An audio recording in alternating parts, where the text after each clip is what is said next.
Love this. I was I was just playing ping pong yesterday with a buddy, and in the fourth game, I got pissy.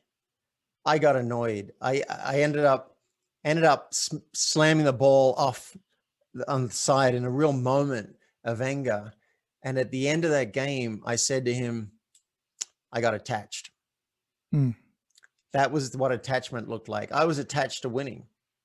In my mind, I had to win. I tried really hard and I couldn't do it. Everything was going wrong. And I just had a 6-year-old tantrum.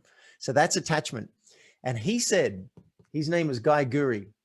He said, attachment only works when you get what you want. And I thought that was genius. Yeah, if you get what you want, no problem being attached to it. But when you don't get what you want, that's where attachment becomes a problem. Now, in this, I mentioned that I did a personal growth course way back when I was 26, 27 years old. In that course called the Landmark Forum, they teach the distinction commitment versus attachment. And people tend to collapse these.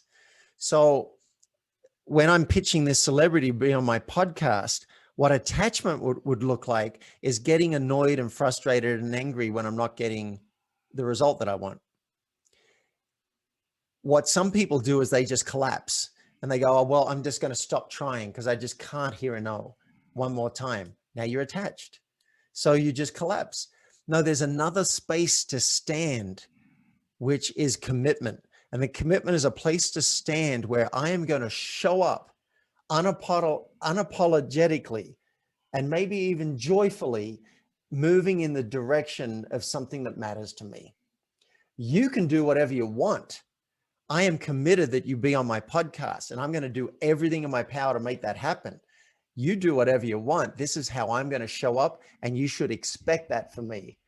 If you're expecting something else from me, you might be disappointed because I'm going to keep showing up like that.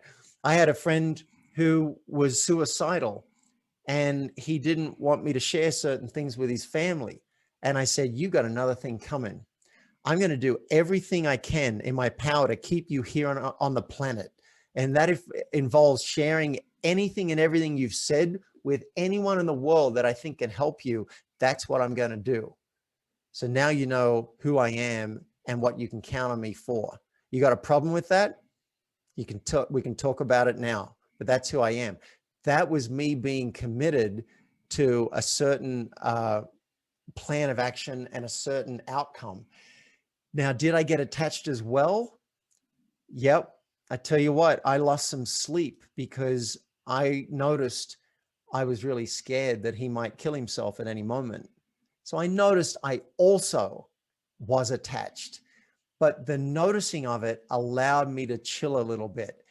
And it was actually a revelation because I wrote to him and I said, I've just realized I cannot keep you on the planet.